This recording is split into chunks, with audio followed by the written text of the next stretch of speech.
Well, welcome to the Go Your Way podcast. And once again, I'm joined by Phoebe Goh. And our very, very special guest this week is Greg Schulz. A lot of you will know Greg.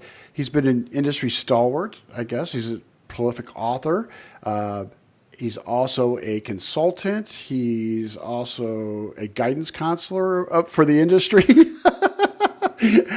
You wear a lot of hats, Greg, and it's a pleasure to reconnect with you. You and I have been a podcast and other things throughout the years, and great to reconnect with you. And Greg, one of the things is, I was just talking to somebody about you the other day, and I was describing some of the activities you're doing, and one of the things that kind of got me excited is some of the side projects you're doing with drone photography, drone video, some of the stuff you share on Facebook and other public places. Really fantastic. So there's all these dimensions to you. Something I wasn't even aware that you were doing. So welcome to the show. Great, thank you. Welcome. We're glad to have you have you here. Yeah, thank you. And look, Greg, I don't know if I ever properly thanked you for including me or referencing or dropping. I think my name is somewhere in your last book that you wrote. So thank you. No worries. No worries. Let's plug that book. What's that book called? Yeah, it's Software Defined Data Infrastructure Essentials, and Yep. it's not for casual. In the acknowledgments. Yeah, it's not for casual reading. I like that. You flip right to the back. That's where Greg's name is. Well, and the nice thing about it is there's actually a guide in the back that actually says how to read it, how to use it. So if you're like a salesperson, here's the light reading the animal pictures. If you're a techie, here, go deep into this section. You know, if you're a server, so there's like a navigational table in here that'll help you navigate. That's awesome. I love it. That's fantastic. And Greg, a lot of the things that you and I have talked about recently, in particular, when we think about cloud migration and the challenges, it seems so fundamental, right? Especially as enterprises are dipping their toes in the water. You'd think there's some level of cloud competency and some level of cloud adoption. And there might be, right? There might be, they're taking those first steps. And then when you get into just the very basic levels of complexity, like storage size and migrations, and then being able to monitor that and manage the billing for that and how it integrates with your other enterprise applications. I know you've had an opportunity to kind of dive into this from a personal level and from a consultative level. So you've got multiple angles of observations on this. As we dive into this a little bit, Greg, so how would you sum up the market right now from an enterprise adoption perspective? Maybe not even enterprise, mid-range companies, right, that are just starting this journey, and some of the basic elements are just storage and leveraging remote storage to leverage their cloud resources. Confusion. There are those that get it. There are those that have got it figured out. It's just a matter of executing that. Ready, set, go. Get going. Go do something, whatever that happens to be. But there's also a lot of confusion. Well, okay, if I'm going to go to the cloud, do I have to rewrite all my apps so I can put them in a container? Or do I have to jump to a container? What is it that I've got to do? Do I got to rebuild everything to go to the cloud? Or can I just simply migrate? Is that more technical, or is it organizational, that confusion, or both? A little of both. I mean, in some parts, it's the organization of, here, I don't want to let go. I need to have that control, that aspect to it. And security, privacy, all the other things like that. But then there's also the technical, which is, sometimes we, as an industry especially, we overthink, we overanalyze. Here, we've got this new solution. How can we find a problem? How can we create a problem? How can we protect job security? So I think that ties into it is like, well, is it just a matter of simply moving whatever I have and run it into the cloud? Well, it could be. I mean, I don't have to re-architect it. Not if you don't want to. But there might be benefits. We hear a lot about, let's move our applications to the data or to the cloud. But what about the data? Or you hear about, we got to move our data to the cloud. What about the applications? Oh, yeah, they work together. Yeah, And so I was really interested when you talked about, a map. I think that's the thing is what do you think or what do you see as the first thing that people should think about when they're moving? Like you said, most of the time there's this big plan, we're going to move everything, but what is step one? Yeah, I mean, a great point, Phoebe, which is, if you know what you need to do, if you know where you got to get to, you can figure out how to get there. If you're not quite sure, well, then you kind of got to navigate your way, and maybe you'll know once you get there. If you get there and you recognize that, yeah, this is where I want to be, this is what I want. But so are you just taking off and going somewhere without realizing where you're going to go? And if you're doing that, then how do you know when you've got there? So what is the purpose of your journey? What is the purpose of wherever you're going? And that's a great point. And it sounds so simple, right? But these things are often outcome driven, right? So if the CIO or leadership has a clear outcome of what they want the other side to look like where they've completed this transition, you can map backwards. But what happens oftentimes is, and we saw this just a few years ago when there was a very heavy cloud first initiative to where you had executive boardroom level leadership saying, we need a cloud first initiative. We need to start this transformation today. And so obviously you had organizational alignment that had to take place. And then you had kind of technical leadership that was kind of springing out in multiple directions. Because I kind of looked at this as a wave, right? There's that, and I don't know exactly what date to pin that on, but I'll call it 3 or 4 years ago where there was a very heavy cloud first initiative. It's some very big companies I was working with that did exactly that. They went to this either it was lift or shift, or it was a total conversion of their applications to be cloud native. And then oftentimes these folks discovered like they blew their annual budget within the first quarter. And now the CFO, who was at first on board with these cloud first initiatives, are like, whoa, we've got to kind of rebalance this out. And the conversation changed, I would say, within the last year to 2 years. And Phoebe, I'd be curious to know your experience. I would say in general terms, at the enterprise level, that conversation shifted in the last year and a half to more about the right data in the right place at the right cost. And so it was a more strategic element for how they drove their applications and where it was important for that data to live. And there was no single blueprint that worked for all companies, right? It was dependent upon and defining those outcomes.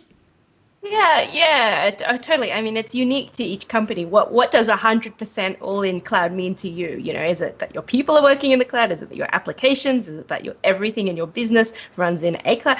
But I mean, to answer your question, Greg, I think it's been a really interesting trend shift that I'm seeing, which was initially I had a lot of conversations around cost saving with cloud because object was cheap and deep and infinitely available and everywhere in the world at the same time. And so it was about cost savings and pushing things into object.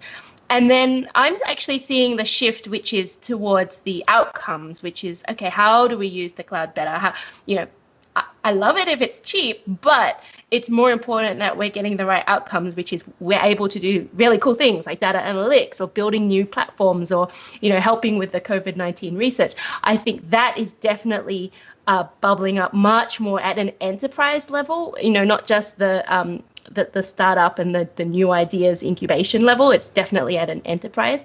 And I think it's interesting you mentioned that the CFO has to be on board as well, because who are the stakeholders in this? Well, the guy with the checkbook or the girl with the checkbook is definitely, a big stakeholder. So yeah, I think that's really, really important. And I'm seeing so many of those conversations, which I have to admit are so much more fun to have than how do we drive cost to zero? Yeah, I know. And that's a tough one, right? Because how are you deriving value out of that equation? And it's tough to calculate that when you're only looking at a single variable.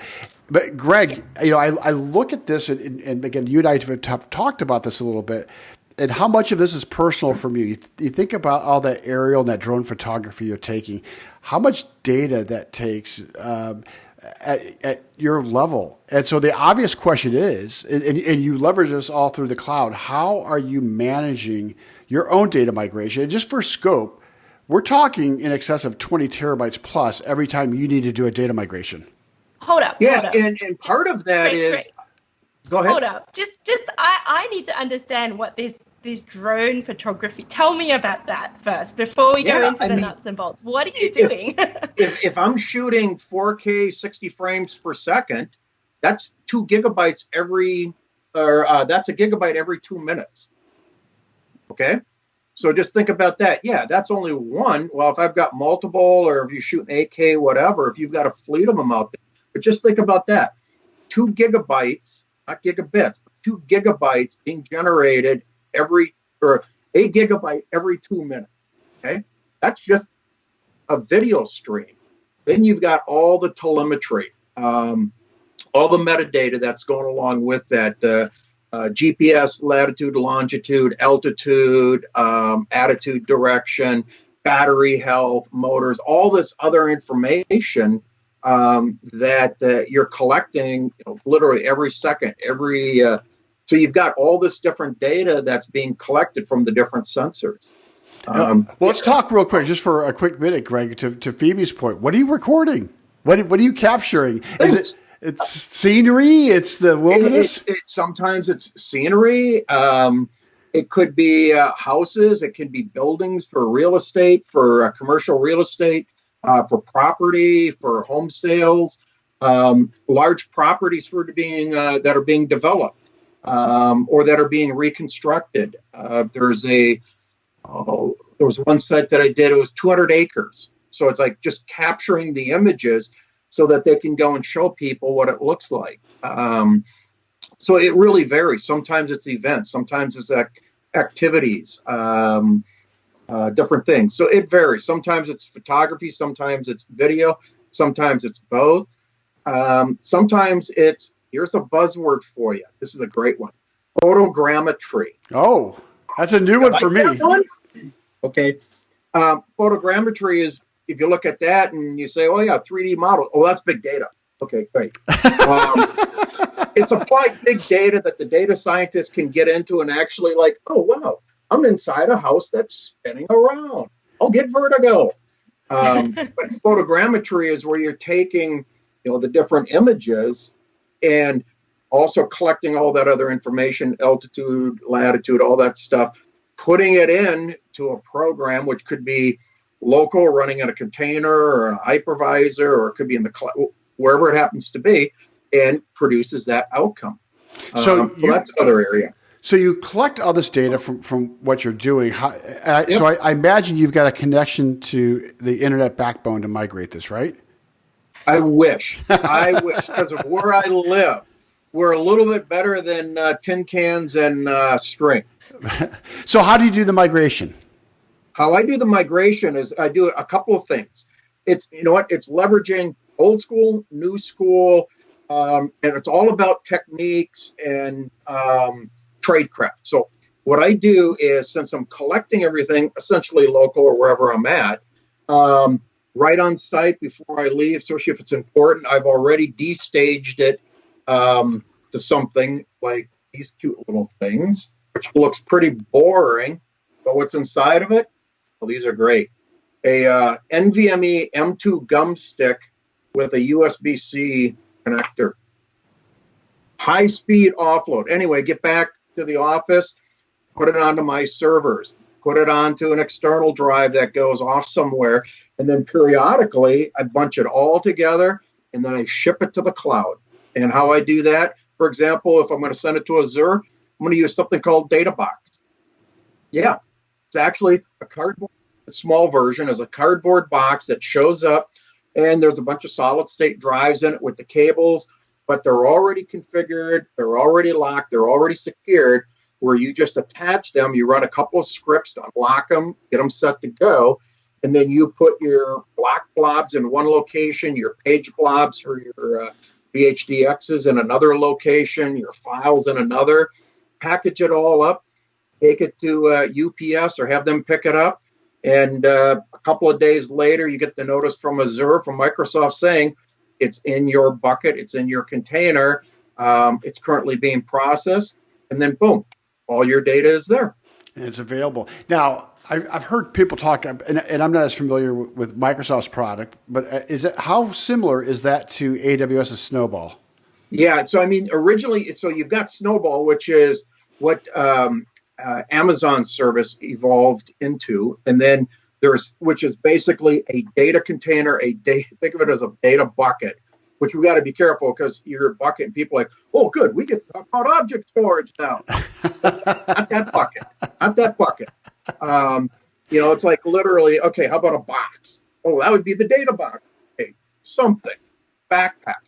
But where you're taking all that data. So Amazon has it with Snowball, Microsoft has it with DataBox, and there are different flavors. There's small, there's big, and there's the ones that literally they come in a crate and you can push them around on wheels. Snowball comes with just basically a repository, but there's also Snowball Edge, which has compute on it. So if you've got some app that does data reduction, data manipulation, categorizing, mapping names, whatever it happens to be, to get it prepped before you actually ship it off, you can be running those apps at the edge. Microsoft has similar functionality where you've got the different size units, but you can also have gateways out at the edge, for example, running on Azure Stack. So your raw data is coming in, and maybe you're reducing it down, throwing out, doing whatever you need to do before you're actually sending it back for things. It's the first time I've ever thought about data migration via UPS. Like, when you think about it, really, that's what you're doing, right? Phoebe, I mean, think of it this way. Okay, so if you've got that luxury of having that gigabit connection, great. Okay, now say you got to start moving terabytes on that gigabit connection, do the basic math. That gigabit connection may not be fast enough. Mm-hmm. Oh, I've had conversations where that gigabit also has to do everybody else's, your business, like the actual business part of your business. And what's going on right now with everybody working from home? Right. Well, what we were talking about earlier, right? We're all on video. Exactly. We're all on Zoom. So, Greg, I'm curious, can you translate this into, obviously that's your personal use, right? But as I think about this for enterprises or even mid-range business or businesses of any size, really, what's the frequency of that? Is this typically kind of a one-time migration to where they can do the heavy lifting once, and now they're doing that management, application portability, and other things to the cloud once they've made the big shift? Or does this turn into, and I guess it's dependent on their connectivity, is this a continual thing that's happening depending on the need of the business? All the above. So it could be that one time, okay, you've got everything packaged up and you've got your virtual machines, your virtual disks, your data sets, everything all packaged up. So it's a one time, we're going to send it. And we want to send it while we're still running on-prem, but we're going to do our bulk move where it shows up within a couple of days. And then you can do some real-time sync on that smaller amount of data. That's old school, how you'd ship data with tapes or removable disks, etc. Okay, so it's playing off of that. Get it out there, get it populated, start your real time or your synchronization. So it could be that one time movement. It might be moving your virtual machines or actual apps or your containers. It might also be just simply moving VHDXs or VMDKs, but it might also be moving SQL databases or Mongo or Cassandra or whatever it is that you're dealing with, the actual volumes, the directories. So it could be that one time. It could be part of a data center consolidation where you're consolidating a big data center and you have to move it. Well, as part of that move, why not use that as that opportunity to create that golden master backup archive at a cloud? It could be where you're going out to a bunch of different branch offices that maybe are each only 15 terabytes. But if you got 10 of them, that's 150 terabytes. Okay, start doing the math, scale it up from there. So that's an easy way to start collecting all of this. So it could be that one time. It could be quarterly. So maybe you've got so much data that you can just stage it and protect it on site, but quarterly or monthly or whatever makes sense for you is do that bulk shipment using that secured service, and move it. So are you moving your data? Are you moving your apps? Or are you moving them both? Yep. Have it your way. You made a point earlier that I think is really interesting, is that the data box or any of these data migration services don't really know what your applications or your data are. And so I guess from a user, as an end user or as a business who's trying to sort this out, how important is it that they know how to divide up their data and know what's going to end on, the premium level of storage that's going to cost me a lot of money, and which one's going to end on the cheap stuff that's really hard to, really slow, but is a lot cheaper? Like, how important is that? Very important. And here's why. A couple of years ago, it was all about, let's go to the cloud, let's go to object storage. It's going to be so cheap. Now, all of a sudden, that really cheap storage, well, they're having to pay to get it back, to do the retrievals, to do the deletes. All those extra fees are starting to kick in. And it's like, hey, this wasn't the cheapest. Look at your Amazon bill. Look at your reserve bill.